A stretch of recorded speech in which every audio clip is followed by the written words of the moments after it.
बिस्मिल्लाहिर्रहमानिर्रहीम। मैं हूं मोहम्मद मुनव्वर शहजाद, आपकी खिदमत में एक दफ़ा फिर हाजिर हूं। और इस दफ़ा मैं जिस टॉपिक पर आपसे बात करना चाह रहा हूं वो है अदरक। अदरक का हमारी रोज़मर्रा ज़िंदगी में जितना इसकी अफादियत है, जितना इसकी अहमियत है, वो हम बखूबी सब लोग बहुत अच्छी तरह से जानते हैं।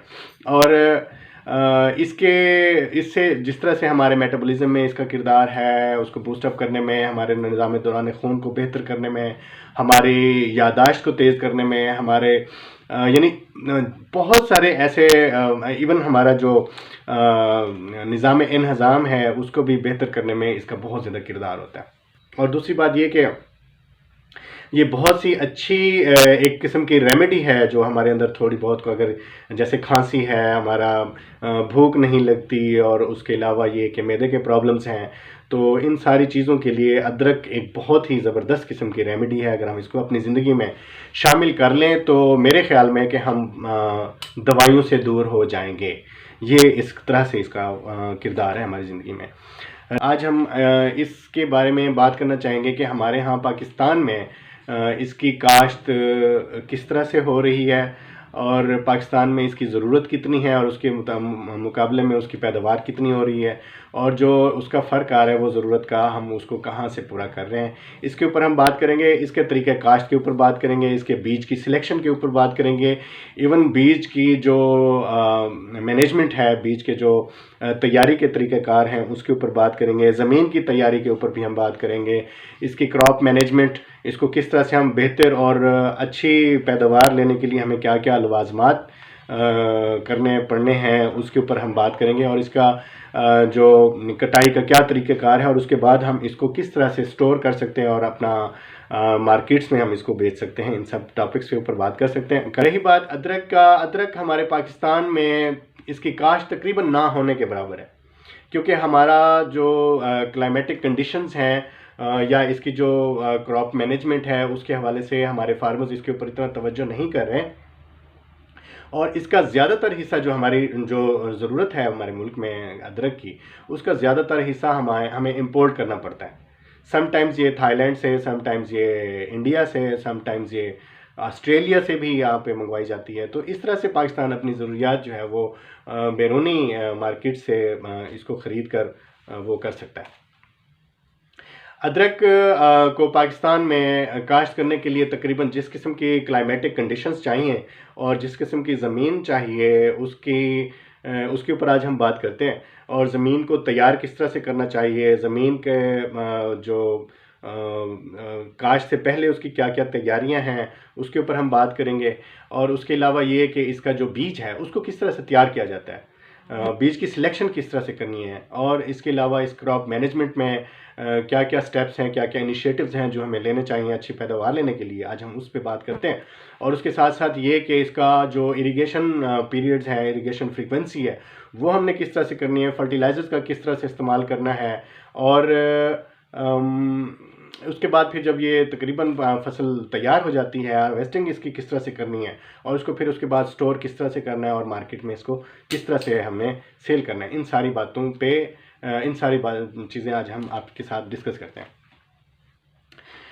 सबसे पहले तो ये कि ये किस तरह से काश्त करनी चाहिए उसके ऊपर बात करते हैं। कि पहले तो ये कि इसका लिए जो हमें सूटेबल जो इसके लिए इन्वायरमेंट है हमारे लिए, वो ये है कि नीम मरतूब, जो मुतदिल मरतूब इलाके हैं वो बेस्ट हैं इसकी काश्त के लिए और इसकी अच्छी पैदावार के लिए।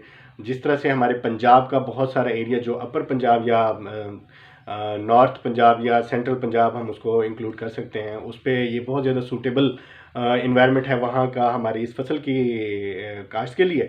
और रही बात साउथ पंजाब में, तो साउथ पंजाब के हवाले से भी हम इसको कुछ मैनेजमेंट अच्छी बेहतर करके हम इस फसल से की पैदावार ले सकते हैं।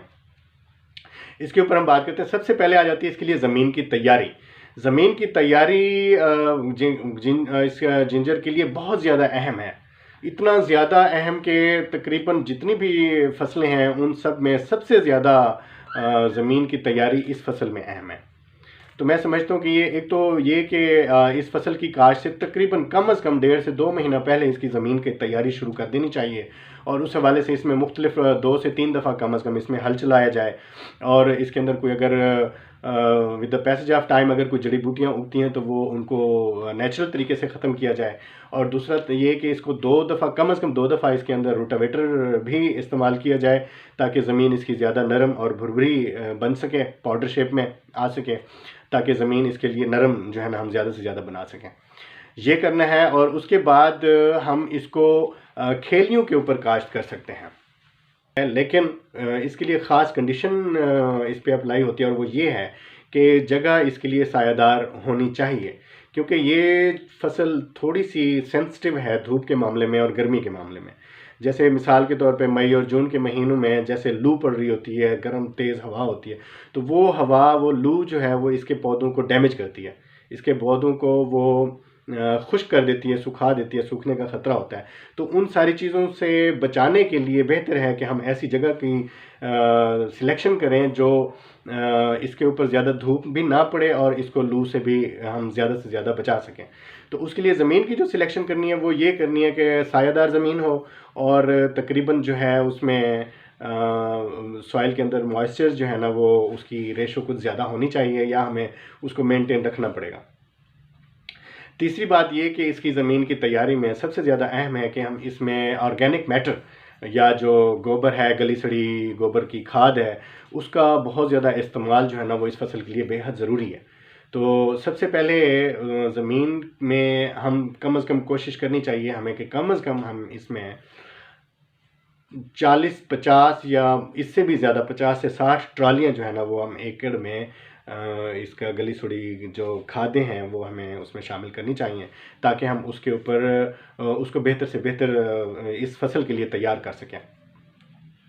जिंजर के ऊपर जब ज़मीन की तैयारी हो जाए तो उसके बाद फिर हमने ये देखना है कि फसल की काश्त से पहले कम से कम 15 से 20 दिन पहले हमने इसके बीज की तैयारी करनी है। बीज की तैयारी के लिए ज़रूरी है कि हम इसका जो बीज सिलेक्ट कर रहे हैं वो एक तो ये कि वो सालिम होना चाहिए, उसको किसी किस्म का कोई डैमेज नहीं होना चाहिए, उसकी आँखें भी सलामत हों, और दूसरा ये कि हमें उसकी आँखों को फुटाना पड़ेगा।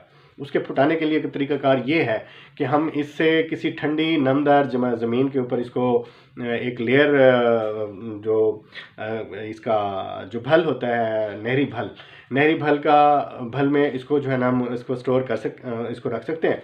बीज की सिलेक्शन हमने निहायत मोहतात तरीके से करनी है। उसमें यह है कि इसकी जो गुठलियाँ हैं वो सही सलामत होनी चाहिए, और कोशिश ये करें आपके छोटे साइज़ की गुठलियाँ आप सिलेक्ट करें, क्योंकि बड़े साइज़ की जो गुठलियाँ हैं उनमें शाखें फूटने का चांस निस्बतन कम होता है, और छोटी जो गुठलियाँ हैं उनमें शाखें फूटने का जो चांस होता है वो ज़्यादा होता है। इसलिए हमारे लिए ज़्यादा बेहतर है कि हम इस साइज़ को, छोटे साइज़ को हम सिलेक्ट करें। दूसरा ये कि ये जो गुठलियाँ हैं ये डैमेज नहीं होनी चाहिए, ये बिल्कुल सही सलामत और पूरी मुकम्मल होनी चाहिए। तो ये हमारे लिए एक अच्छा, क्योंकि इसके में बीज का जो सिलेक्शन है वो बहुत ज़्यादा अहमियत की हामिल है, क्योंकि अगर खुदा न खास्ता कुछ कम पैदावार देने वाले या ना फूटने वाली अगर हम सिलेक्ट करें गुठलियों को, तो उससे ज़्यादा चांसेस ये होते हैं कि हमारी जो ओवरऑल जो पैदावार है वो हमें कम मिलने का चांसेस होते हैं। तो इस चीज़ का ख्याल रखते हुए हमने इस मैटर को जो है वो इस तरह से डील करना है।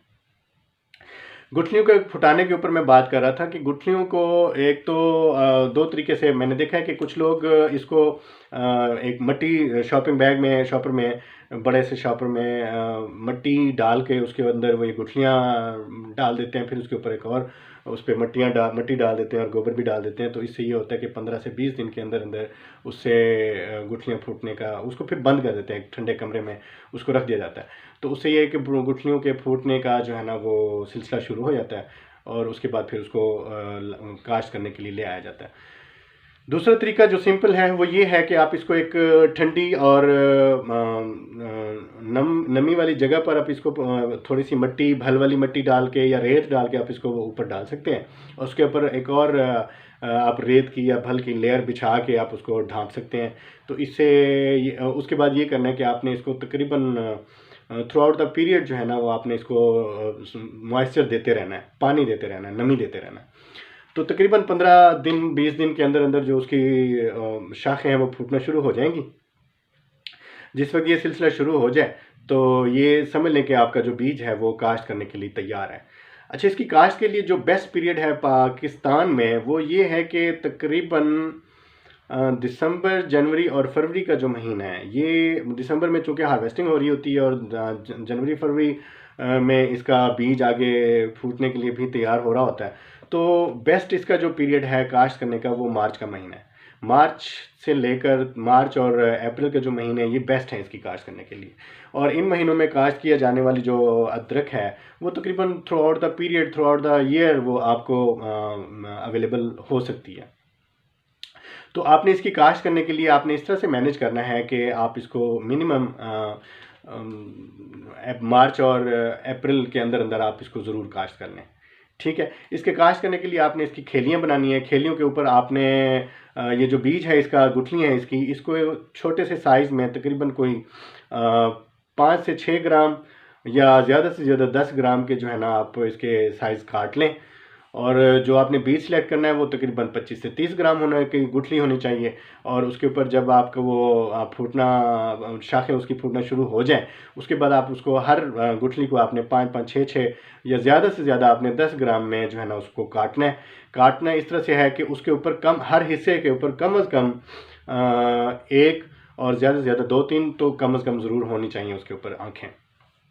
तो ऐसा बीज आपने सेलेक्ट करना है और उसको आपने खेलियों के ऊपर नरम खेलियां बनाकर आपने उसको ज़मीन के अंदर तकरीबन 2 सेंटीमीटर या 1 इंच या 1.5 इंच मैक्सिमम आपने उसको काश्त करना है, ज़मीन के अंदर दबा देना है। और इस तरह से दबाना है कि उसका जो आँख है, जो उसकी जो शाख निकल रही है वो ऊपर की तरफ हो, आसमान की तरफ हो, इस चीज़ का, ताकि जो पौधा वहाँ से जब निकलेगा तो वो आसानी से आगे फ्लरिश होगा।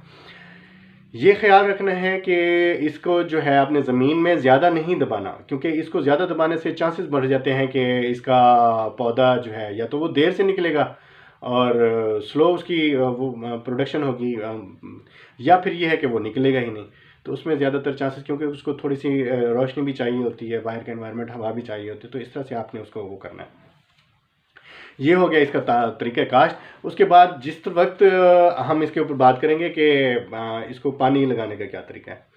पानी के लिए जनाब आप फसल जब ये काश्त कर लें तो एक तो फौरी तौर पे आप इसको पानी लगा दें, और उसके बाद आपने ये कोशिश करनी है कि हर 7वें दिन आपने इसको पानी लगाना है। और इसके जो फील्ड्स हैं उसमें से आपने मॉइस्चर को ख़त्म नहीं होने देना। इसकी मिट्टी से, इसकी सॉइल जो है उससे नमी को ख़त्म नहीं होने देना। नमी को ख़त्म होने से पहले ही आपने इसको इरीगेट करना है। और उसके लिए ज़रूरी है कि तकरीबन आप शेड्यूल कर लें कि आप हर 7वें दिन आप इसको इरीगेट करेंगे। उसके बाद इसमें खादों का इस्तेमाल आ जाता है। देखिए, अगर आप ऑर्गेनिक तरीके से इसको काश्त करना चाहते हैं तो फिर तो हम ये रिकमेंड करते हैं कि आप अदरक की फसल को जब आप उसके लिए ज़मीन तैयार कर रहे हैं तो आप उसमें जितनी ज़्यादा मैक्सिमम आप कर सकते हैं, आप उसमें गोबर की गली सड़ी खादें इस्तेमाल करें। वो आप सब उसकी ज़मीन की तैयारी करते हुए आप उसमें अप्लाई कर दें। जब बेस्ट तरीके से ज़मीन सा अप्लाई अपना तैयार हो जाएगी तो फिर आगे आपके लिए ऑर्गेनिक तरीके से फसल को तैयार करने में ज़्यादा मुश्किल नहीं होगी। लेकिन अगर आपने ऐसी कंडीशंस वो नहीं की हैं उस फसल के लिए, तो फिर ज़रूरी है कि फिर आप इसके लिए आपको खादों की ज़रूरत पड़ेगी। तो इसमें खादों के इस्तेमाल में आपको तकरीबन पर एकड़ के हिसाब से अगर मैं आपको बताऊं तो सिंगल सुपर फास्फेट जो है आपको वो तकरीबन चाहिए होगी, 3 बोरियां उसकी चाहिए होंगी। अमोनियम सल्फेट चाहिए होगा इसमें आपको, और इसके अलावा आपको तकरीबन इसमें पोटाशियम सल्फेट भी चाहिए होगा। कुछ लोग इसमें जिंक को भी ऐड करते हैं ताकि इसकी जो आप जो खादें अप्लाई कर रहे हैं वो बेस्ट तरीके से अपटेक हो सकें प्लांट से, और उसके पत्तों को जो है ना वो उनकी खुराक जो है ना वो मिल सकें। तो ये जो है ना ये तरीक़ाकार आप नहीं रखना है, लेकिन ये करना है कि इन खादों के शेड्यूल में आपने इनका सेक्शनिंग कर लेनी है कि हर 7वें दिन जब आप इसको पानी लगाएंगे तो उसमें आपने ये खादें थोड़ी थोड़ी करके आपने देते रहना है और कंटिन्यूस बेसिस पे ये करते रहना है ये सिलसिला। तो थ्रू आउट द पीरियड आपने इसको मेंटेन इस तरह से करना है। सेकेंडली अब आ जाती है इसकी हार्वेस्टिंग सीज़न। हार्वेस्टिंग इसकी आपको पता है कि तकरीबन दिसंबर में ये फसल तकरीबन तैयार हो चुकी होती है। इसके जो पौधे के पत्ते हैं वो खुश्क होना शुरू हो जाते हैं दिसंबर में आके, तो समझ लें कि ये फसल आपकी उस वक्त तैयार हो चुकी है। अब इसकी हार्वेस्टिंग में सबसे ज़्यादा एहतियात की ज़रूरत होती है कि आपने खुरपों के ज़रिए जब आपने इसको फील्ड से निकालना है मिट्टी से, तो कोशिश ये करनी है कि जो इसका फल है वो उसको किसी किस्म का कोई कट ना लगे, वो डैमेज ना हो, क्योंकि अगर डैमेज हुई आप जिंजर को आप मार्केट में लेके जाएंगे तो उसमें आपको उसका रेट कम मिलने का चांस होता है। तो इस चीज़ को आपने अवॉइड करना है और कोशिश ये करनी है कि आपको जो फसल है वो एक सालिम तरीके से आप उसको ले सकें। अब उसके बाद आपने ये करना है कि जो नेक्स्ट सोइंग के लिए आपको ने अपना बीज अपने पास रखना है, उसमें आप उसके लिए ये करेंगे कि उसको फफूंदी कुछ आपको कुछ मेडिसिन उसको अप्लाई करनी पड़ेगी, ताकि जो है ना वो जितना पीरियड आपने उसको स्टोर करना है वो उस तक महफूज रह सके, तब तक जब तक आप उसको काश नहीं करते। तो दूसरा ये है कि ठंडी जगह पे इसको स्टोर किया जाए, ये सबसे ज़्यादा ज़रूरी है।